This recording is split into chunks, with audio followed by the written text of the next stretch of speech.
Hello students, very good morning to all of you. Today also we'll continue the next part of metals and non-metals. Correct, in last part we had discussed corrosion.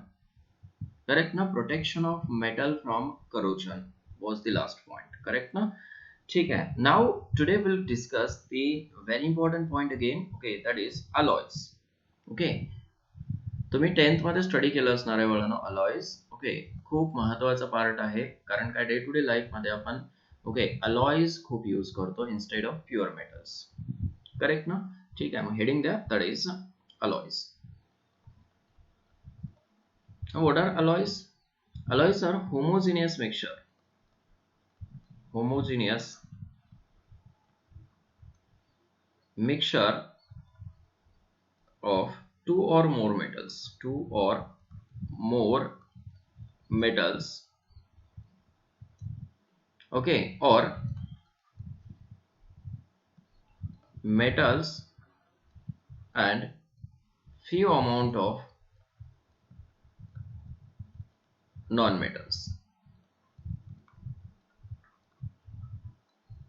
ठीक है, is called alloy. ठीक है, किंवा R called alloys म्हणू शकतो. Correct. Mixture of two or more metals or metals and few amount of non metals, त्याला काय म्हणायचं? अलॉयज म्हणायचं. तर गरज काय आहे? What is the need to prepare alloy? अलॉयची नीड काय आहे? Need to prepare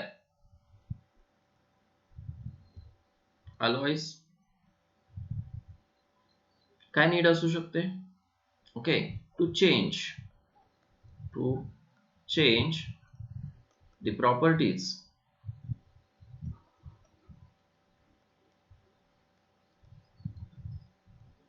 of pure metal. ठीक आहे, प्युअर मेटलच्या प्रॉपर्टीज जनरली चेंज करण्यासाठी काय यूज केला जातो? काय प्रिपेअर केला जातो? अलॉय. समजतं हे? येस. जसं की आपण बाईक मध्ये बाईकचे पार्ट्स असतील, कुठल्या व्हॅनचे पार्ट्स असतील, बरोबर ना? ते कसे असतात? आता सपोज डायरेक्ट मेटल यूज केला आपण, फेरस मेटल, तो सॉफ्ट आहे आणि सॉफ्ट असल्यामुळं इट कॅन बेंड इझिली, बरोबर ना? म्हणून त्याला आपण स्ट्रॉंग बनवाय स्टील यूज केला जातो. तिथं स्टील का यूज केला जातो? कारण steel is harder than pure metal. समजतं हे? येस. तर कुठलीही भांडी बघा, युटेन्साइल्स जे आहेत ते डायरेक्ट प्युअर मेटलचे यूज करू शकतो का आपण? नाही यूज करू शकत, बरोबर आहे ना? त्याच्या प्रॉपर्टीज चेंज कराव्या लागतात आपल्याला आणि त्या प्रॉपर्टीज चेंज करून मग आपण काय करतो? त्याला युटेन्साइल्स मध्ये कन्वर्ट करतो. समजतं हे? येस. मग प्रॉपर्टीज चेंज करण्यासाठी जनरली काय अलॉय फॉर्मेशन केलं जातं. Understood? Now properties of alloy. ठीक है ना? then different than metals, definitely. Properties of alloys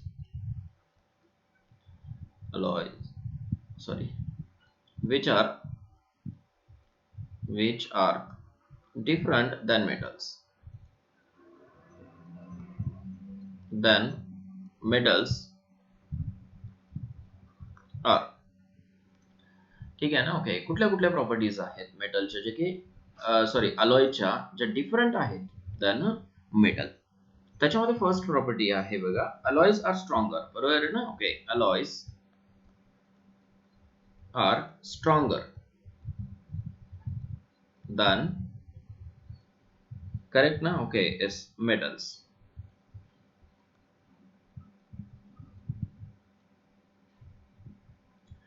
तर प्युअर मेटल जे आहेत, किंवा ह्याला प्युअर मेटल म्हणू शकतो, प्युअर मेटल जे आहेत, प्युअर मेटल्स पेक्षा अलॉय कसे असतात? स्ट्रॉंगर असतात. का स्ट्रॉंगर असतात? कारण तिथे प्रॉपर्टी चेंज झाले.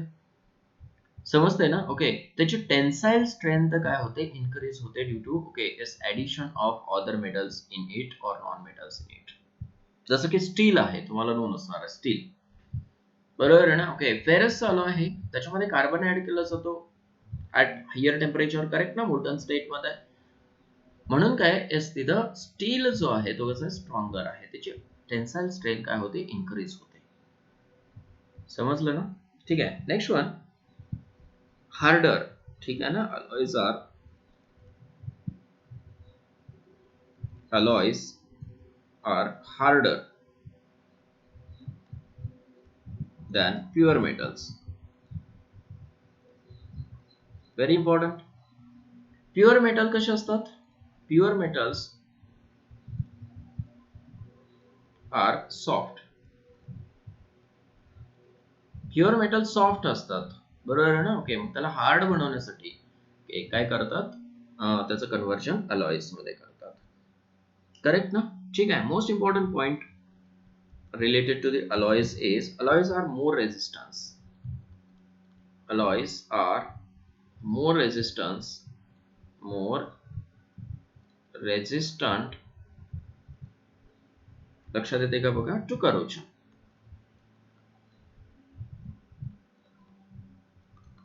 alloys are more resistant to corrosion. करोजनला रेजिस्ट करतात अलॉयज. समजतंय ना. का? प्युअर मेटल जो आहे, प्युअर मेटल, आता फेरस जर घेतला आपण तर इझिली काय होतो, it undergoes corrosion. Pure metal undergoes corrosion easily, बरोबर ना. ओके, मग प्युअर मेटलला ओके प्रोटेक्ट करण्यासाठी त्याचं कन्व्हर्जन अलॉयज मध्ये केलं जातं. स्टील ओके कसं आहे, मोर रेजिस्टंट आहे towards the corrosion. It resist that corrosion, correct. But pure metal undergoes corrosion very fast. Are you getting? So next one is fourth.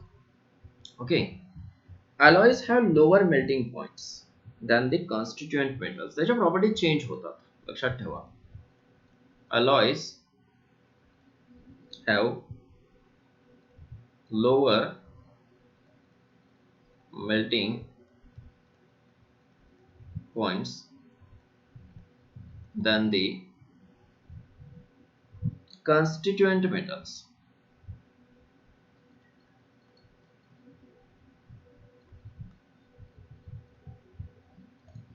ठीक आहे ना. ओके, कॉन्स्टिट्युएंट मेटल्स पेक्षा ओके अलॉयचा मेल्टिंग पॉइंट जो आहे तो काय असतो, कमी असतो.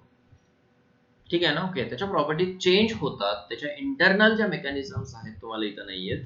ठीक आहे ना. ओके, पण लक्षात ठेवा इथं की बाबा अलॉयच्या प्रॉपर्टी चेंज, टोटल त्या मेटलच्या प्रॉपर्टी चेंज होतात, आणि त्या मेटलच्या प्रॉपर्टी चेंज होत असल्यामुळं ओके त्याचा मेल्टिंग पॉइंट असा, जसं की सोल्डरिंग मेटल तुम्ही पाहिले, बरोबर ना. ओके, सोल्डर करण्यासाठी आपण त्याला हीट केलं की लगेच तो मेल्ट व्हायला लागतो. ओके, आणि तो मेल्ट आपण कशासाठी यूज करतो, सोल्डरिंगसाठी, वायर कनेक्टिव्हिटीसाठी यूज करतो, बरोबर आहे ना. मग अलॉयचा मेल्टिंग पॉइंट जो आहे तो कसा आहे, लेस आहे as compared to the pure metal. Very important point. आपल्याला असं वाटतं की बाबा मेटल हार्ड झालं, ओके त्याच्या प्रॉपर्टी चेंज केल्या आपण, ओके त्याची टेन्साईल स्ट्रेंथ वाढली, तर मेटल पेक्षा अलॉयचा मेल्टिंग पॉइंट हायर असला पाहिजे असं वाटतं आपल्याला, but it is not possible. Okay, but alloys are okay having a less melting point as compared to the pure metal. Very important. Next point is alloys have lower electrical conductivity. Alloys have lower electrical conductivity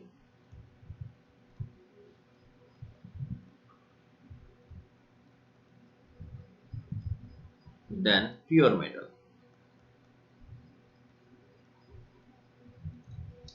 आता असं का होतं generally, pure metal पेक्षा lower conductivity, free electron जो असतो, बरोबर ना. Okay, as pure metal मध्ये, pure metal have free electron, okay त्याच्यामध्ये फ्री इलेक्ट्रॉन्स आहेत. पण आता इथं due to the addition of other metals और नॉन मेटल्स, ओके फ्रीनेस और मुवेबल ओके इलेक्ट्रॉन जो आहे तो काय होतो, रेजिस्ट होतो. त्याचा मुवमेंट जे आहे ते रेजिस्ट व्हायला लागतं, रेस्ट्रिक्ट व्हायला लागतं. Okay, due to the restriction of movement of electrons. येतं लक्षात. Okay, alloys are yes lower, having a lower electrical conductivity than pure metals. ठीक आहे ना. ओके, फ्री इलेक्ट्रॉन लागतो for the electrical conductivity. Understood. Okay, that's why okay आता तुम्ही other element add करताय म्हणजे काय, डेफिनेटली ओके त्याच्या इंडस्ट्रियल साइट्स मध्ये वगैरे ते एलिमेंट्स जाऊन ऍड होतात लाईक दिस. ठीक आहे. इथं जो एम्प्टी स्पेस आहे त्याच्यामध्ये इलेक्ट्रॉन असतो, बरोबर आहे ना. पण अदर एलिमेंट ज्यावेळेस ऍड कराल त्यावेळेस त्याची मुवमेंट जी आहे ते रेस्ट्रिक्ट व्हायला लागते. आलं लक्षात. फ्री इलेक्ट्रॉनची मुवमेंट रेस्ट्रिक्ट जर झाली तर कंडक्टिव्हिटी डिक्रीज व्हायला लागते. समजलं. हे होतं regarding what is properties of alloys which are different than metals. Which alloys are stronger than metals. metals पेक्षा कसे आहेत ते स्ट्रॉंगर आहेत. लक्षात येते काय स्ट्रॉंगर? कारण काय त्याच्यामध्ये जे काय म्हणू शकतो एम्प्टी स्पेसेस जे आहेत ते काय झालेले असतात, फिल झालेले असतात. ओके. बऱ्याच अलॉयज मध्ये काय एक्सेप्शन असू शकतात की ज्याच्यामध्ये फक्त रिप्लेसमेंट होते ॲटमची. ओके. पण काय मॅक्सिमम मध्ये ओके काय होतं इंडस्ट्रियल साइट्सला ओके काय होतं छोटे छोटे छोटे मेटल जे आहेत ते ऑक्युपाय होतात. Okay. alloys are harder than pure metal. definitely hard आहे तो. more resistance to corrosion. alloyच्या सरफेस वरती जनरली करोजन होत नाही, कारण त्याच्या प्रॉपर्टीज ह्या मेटलच्या प्रॉपर्टीज नसतात, प्युअर मेटलच्या प्रॉपर्टीज नसतात. ते मिक्सचर असतं, होमोजिनियस मिक्सचर, ते फाइंड करून ठेवायला लागतं. ओके. पण इथं महत्वाचा पॉइंट काय की लोअर मेल्टिंग पॉइंट असतो as compare to the metals. Pure metal पेक्षा लोअर मेल्टिंग पॉइंट असतो प्रॉपर्टी चेंज झाल्यामुळे. alloys have a lower electrical conductivity. तुम्हाला रिझन सांगितलं की तिथं रेस्ट्रिक्शन होतं okay due to for the movement of electrons. That's why yes they have a lower conductivity than pure metals. Understood? ठीक आहे. Now the next point is some commercial important alloys. Very important. Some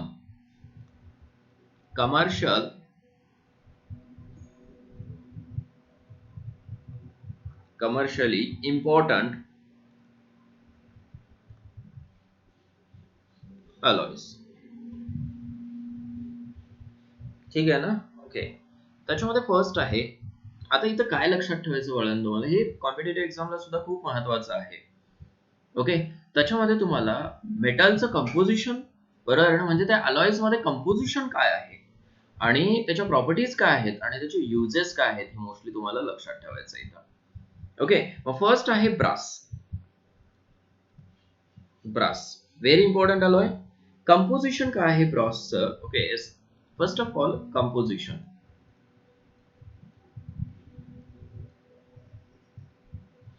okay. It contains 80% copper. Copper किती आहे? 80%. Very important. ठीक आहे. आणि zinc किती आहे त्याच्यामध्ये? झिंक ओके तर काय 20%. ओके. म्हणजे कॉपर किती आहे? 80% आणि झिंक किती आहे? 20%. It is the okay alloy of copper and zinc. समजते हे? येस. मॅलिबिलिटी जी आहे ओके. आता प्रॉपर्टीज मध्ये बघा. ओके. ब्रास इज मोर मॅलेबल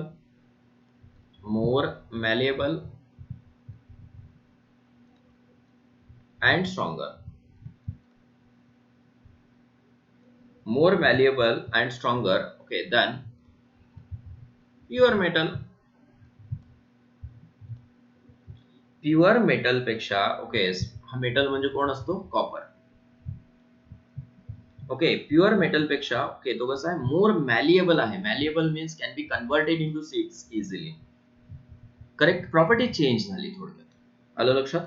ठीक आहे. Its colour is more golden. Colour जो आहे हा कसा आहे? More golden than pure copper. ठीक आहे ना. Okay. More golden than pure copper. कशासाठी यूज केला जातो ओके हा अलॉय?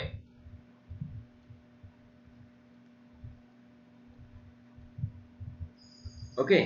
तर making cooking utensils, for making cooking utensils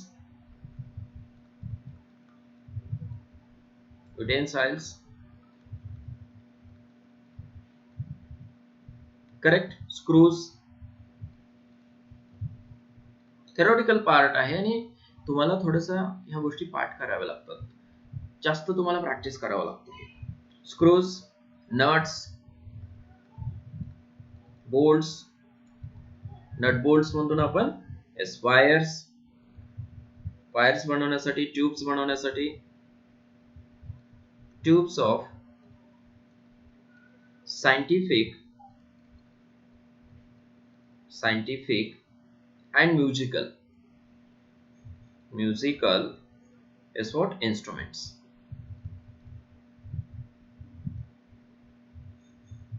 ठीक आहे ना? ओके, ही युजेसच महत्वाचे राहतात. ओके, आपण हे अलॉयज बनवलं कशासाठी? ओके, तर त्याच्या ऍप्लिकेशनसाठी. बाबा हे कुठे यूज होतात, युजेस माहिती असतील, ओके, किंवा काय युजेस जर तुम्हाला समजले, ओके, तर तुम्ही त्याच्यामध्ये इंटरेस्ट येणार आहे ना. ओके, ऍप्लिकेशन जर नोन असतील, ओके, तरच आपण त्याच्यामध्ये इंटरेस्ट येणार आहे, अदरवाईज नाही. जर ब्रासचे काय ऍप्लिकेशनच नसले असते तर ब्रास बनवलंच नसतं आपण, बरोबर आहे ना. ओके, मग कुकिंग युटेन्सिल्स मध्ये ब्रास यूज केला जातो, बरोबर आहे ना, स्क्रूज बनवण्यासाठी, नट्स बनवण्यासाठी, बोल्ट्स बनवण्यासाठी, कारण तो करोजन रेझिस्टंट आहे. अंडरस्टूड? ठीक आहे, कंपोजिशन महत्वाचं आहे. येस, त्याच्यानंतर प्रॉपर्टीज आणि युजेस सुद्धा महत्वाचे आहेत for this alloy. Correct. Will move towards the next alloy now, that is bronze. Very important again, bronze. ठीक है, the bronze is the alloy of what? Copper and tin. ठीक आहे, composition काय आहे बघा त्याच्यामध्ये. Composition of bronze. येस, त्याच्यामध्ये okay copper आहे, कॉपर विच इज 90%. येस, त्याचं कंपोजिशन किती आहे? 90% copper, okay, and 10% tin. 10%. Correct. ह्याचे नाव तुम्हाला आले पाहिजेत. Okay, SN means what? Tin. Correct ना? ओके, तसं लिहून द्यावं. आता ब्रॉन्झ जो आहे, प्रॉपर्टीज मध्ये जर पाहिलं आपण ब्रॉन्झच्या, okay, it is very tough, very tough. लक्षात येते? ठीक आहे. प्युअर मेटल पेक्षा कसा आहे तो? टफ आहे. Highly resistant to corrosion, highly resistant to corrosion.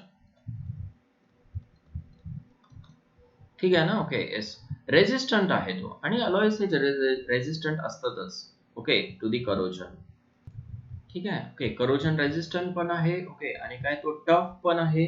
Okay, त्याच्यामुळे ब्रॉन्झ जो आहे, ओके, तो कुठे यूज केला जातो? ओके, बेरिंग्स बनवण्यासाठी तुम्हाला नोन असणार आहेत बेरिंग्स, जे की ओके आपण कशामध्ये यूज करतो? हे व्हील्स मध्ये यूज करतो. जिथं फ्रिक्शन आहे ना, ओके, तिथं ह्या बेरिंग्स यूज केल्या जातात, फ्रिक्शन्स. करेक्ट ना? Yes, bearings. Correct. For making bearings, clips.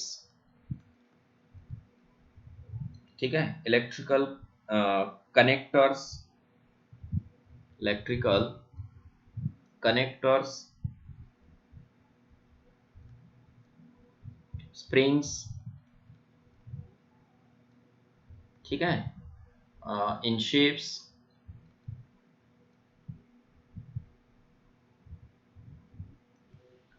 ठीक आहे, स्टॅच्यूज बनवण्यासाठी यूज करतात, मेडल्स बनवण्यासाठी यूज करतात, बरोबर आहे ना. असे नंबर ऑफ युजेस आहेत ब्रॉन्झचे. करेक्ट. ब्रॉन्झ मेडल म्हणतो ना आपण, मेडल्स बनवण्यासाठी सुद्धा, ओके, ब्रॉन्झचा यूज केला जातो. क्लिअर आहे? येस. आता पुढचा बघूया आपण. असे नंबर ऑफ युजेस आहेत, तुम्ही सर्च करू शकताय, ते युजेस कलेक्ट करू शकताय. ठीक आहे, मी फ्यू युजेस दिलं तुम्हाला. Next one is very important again. Yes, that is solder, जे की आपण यूज करतो, बरोबर आहे ना, डे टू डे लाईफ मध्ये सुद्धा. Solder metals. ठीक आहे ना? ओके, सोल्डर म्हणतो त्याला आपण. कंपोजिशन काय आहे बघूया. कंपोजिशन कुठे यूज करतात सोल्डर माहिती ना? वायर जॉईनिंग साठी यूज करतात. कोण आहे तुम्हाला? ठीक आहे ना? ओके, अलॉयज लीड अँड टीनचा अलॉय असतो. कशाचा? Lead, PB. Composition of this is lead. Lead किती असतो? 50%. लक्षात ठेवा, 50% लीड, ओके, आणि 50% व्हॉट? टीन.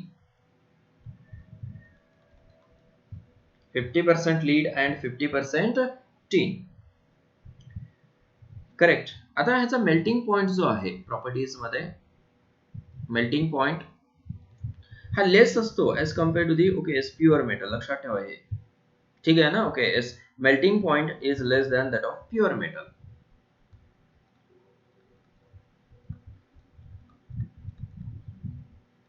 इथं 2 ठिकाणी लिहिलं होतं, ठीक आहे, असू दे. Melting point is less than pure metal, म्हणून त्याला सोल्डरिंग मध्ये यूज केलं जातं. कशासाठी यूज करतात? used for correct welding, used for welding काय electrical wires.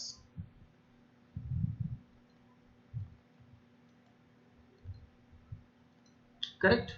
Day to day life मधला आहे, पण त्याचं कंपोजिशन काय आहे तुम्हाला नोन असलं पाहिजे. लीड आणि T is the composition of okay solder. Very important. ठीक आहे ना. येस. नेक्स्ट बघूया आता, दॅट इज अमलगम. तर अमलगम काय असतात? What are अमलगम्स?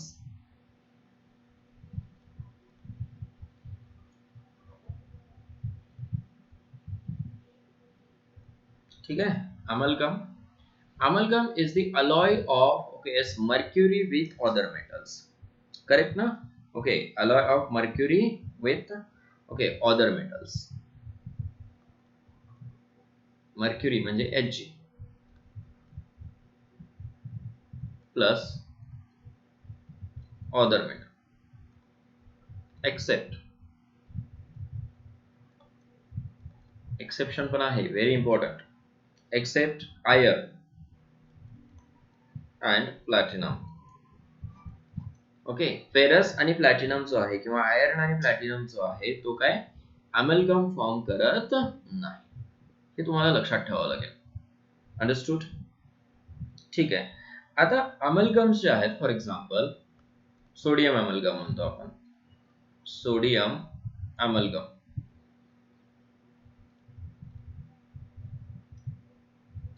ओके. त्याला सॉलिड सोल्युशन्स, सॉरी अमलगम म्हणजे ह्याच्यामध्ये Hg जो आहे तो कशामध्ये असतो? लिक्विड मध्ये असतो. लिक्विड. आणि अदर कशामध्ये असतात? सॉलिड मध्ये असतात.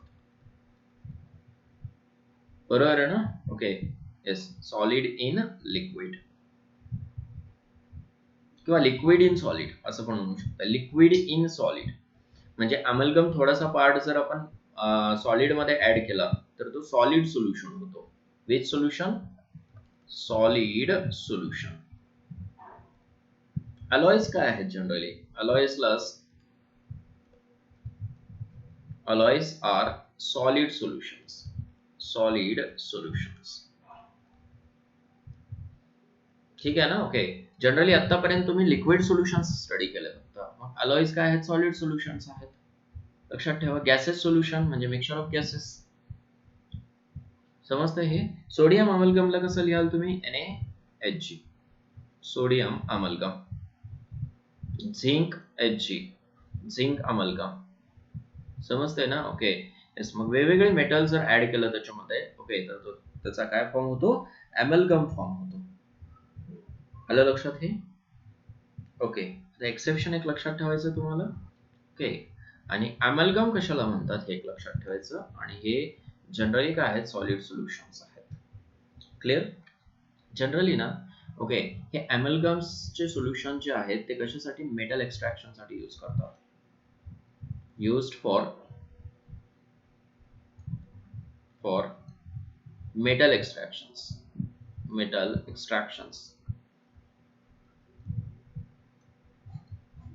बरोबर आहे ना? ओके. आता Hg आहे ना ओके Hg काय इझिली इव्हॅपोरेट होतो. समजतंय का? ओके. येस. ऍट हायर टेम्परेचरला काय होतो? तो इव्हॅपोरेट. कारण काय? इझी मेल्ट होतो. मेल्ट झाला की ओके येस. जनरली कुठले मेटल्स एक्सट्रॅक्ट केले जातात? तर silver, Ag, silver and gold हे जे मेटल्स आहेत त्याचे अलॉयज बनवले जातात. सिल्वर अमलगम, गोल्ड अमलगम, बरोबर ना? ओके. असे अलॉयज बनवले जातात. आफ्टर डिस्टिलिंग ऑफ, करेक्ट ना? ओके. येस. हा अलॉय बनला की त्याला काय केलं जातं? डिस्टिल ऑफ केलं जातं म्हणजे हीट केलं जातं. बाय डिस्टिलिंग ऑफ Hg ला डिस्टिल केलं जातं ओके आणि त्याला काय ओके बाहेर घेतलं जातं म्हणजे त्याचा बॉइलिंग पॉइंट कमी असणार as compare to this one.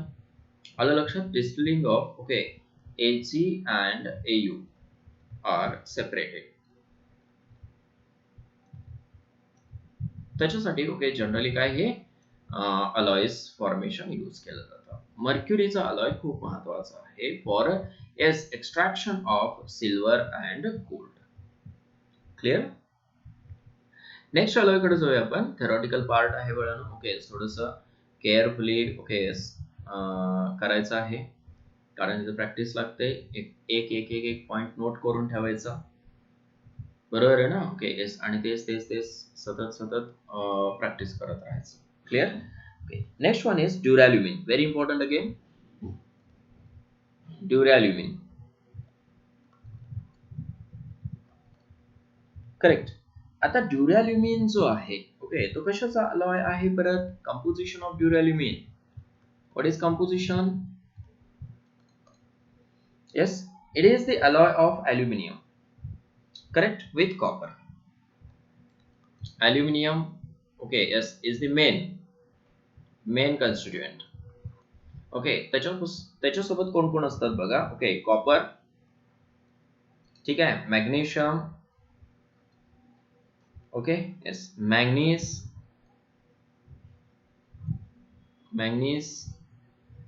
Etcetera. Correct. Aluminium सोबत ओके हे सुद्धा मेटल्स आहेत. कॉपर, मॅग्नेशियम आणि manganese. This is the alloy of okay these 4 metals. लक्षात येते. Okay in this form aluminium जो आहे तो स्ट्रॉंगर असतो. ठीक आहे ना. ओके येस म्हणजेच काय ह्या फॉर्म मध्ये it is a stronger than what pure metal. Pure metal पेक्षा तो कसा आहे स्ट्रॉंगर आहे ह्या फॉर्म मध्ये. समजते ना. मोर ड्युरेबल आहे. More durable.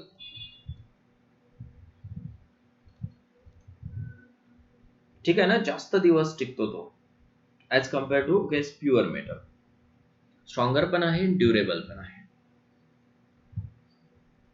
येते लक्षात. ठीक आहे. यूज कुठे केला जातो ड्युरॅल्युमिनचा बघूया. खूप महत्वाचा यूज बघा त्याचा काय आहे. एस्थेटिक्स. ओके आता आणखीन एक महत्वाची प्रॉपर्टी आहे त्याची that is light weight. Due to this property okay and stronger and toughness okay and more durability okay it is used for making. ठीक आहे ना. Okay parts of aircraft part म्हणू शकतो. एअरक्राफ्ट पार्ट्स लाईट वेटेड असतं.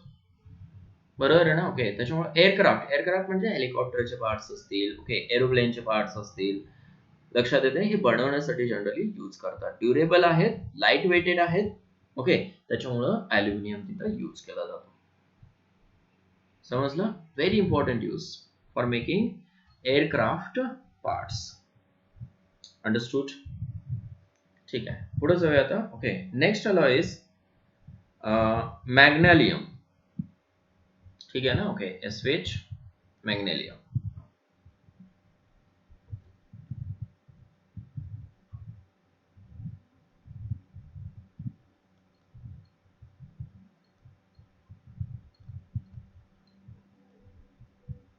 ठीक आहे. Magnalium it is the alloy of okay aluminium. त्याच्यासोबत कोण कोण असतो बघा. मेन काय आहे ॲल्युमिनियम आहे कंपोजिशन. ॲल्युमिनियम सोबत असतो okay magnesium. Very important. Aluminium plus magnesium ह्या दोन्हीचा मिळून ओके काय फॉर्म होतो मॅग्नेलियम. मॅग्नीज आणि ॲल्युमिनियम दोन्हीचा अलॉय. ठीक आहे. परत लाईट आहे तो. Very light.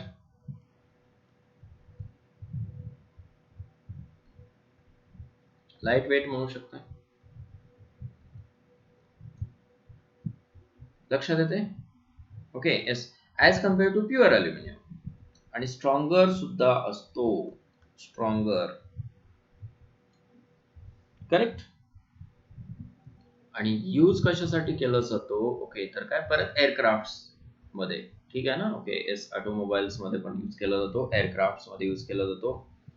ठीक आहे ना. ओके येस ऑटोमोबाईल, ठीक आहे ना, ओके, येस, कंपोनंट्स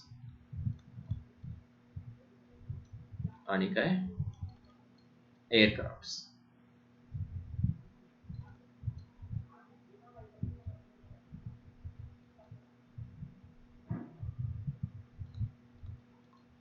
ठीक आहे ना, ओके. ऑटोमोबाईल कंपोनंट्स मध्ये यूज केलं जातं आणि एअरक्राफ्ट कंपोनंट्स मध्ये generally, okay, this alloy is used. त्याला मॅग्नेलियम असं म्हणायचं. ठीक आहे. Next one is steel, very important. ठीक आहे, डे टू डे लाईफ मध्ये आपण स्टील खूप यूज करतो. ठीक आहे ना, okay, steel. Correct. It is the alloy of iron, correct ना, ओके, येस. कंपोजिशन काय असणार आहे, iron, that is Fe fix असेल त्याच्यामध्ये, ओके. आणि काय ऍड केला जातो, तर कार्बन ऍड केला जातो. Fe, ओके, आणि कार्बन, त्या दोन्हीचा अलॉय असतो. ठीक आहे. Definitely it is a harder and stronger property आहे त्याची. टेन्साइल स्ट्रेंथ काय होते, त्याची इन्क्रीज होते. ओके. हार्डनेस कशावरती डिपेंड आहे, हार्डनेस डिपेंड ऑन कार्बन. काय, हा नॉन मेटल आहे, बरोबर आहे ना. दिस कार्बन नॉन मेटल वरती, ओके, त्याची हार्डनेस डिपेंड असते. More the carbon percentage, more is the hardness. More the percentage of carbon, more is the hardness.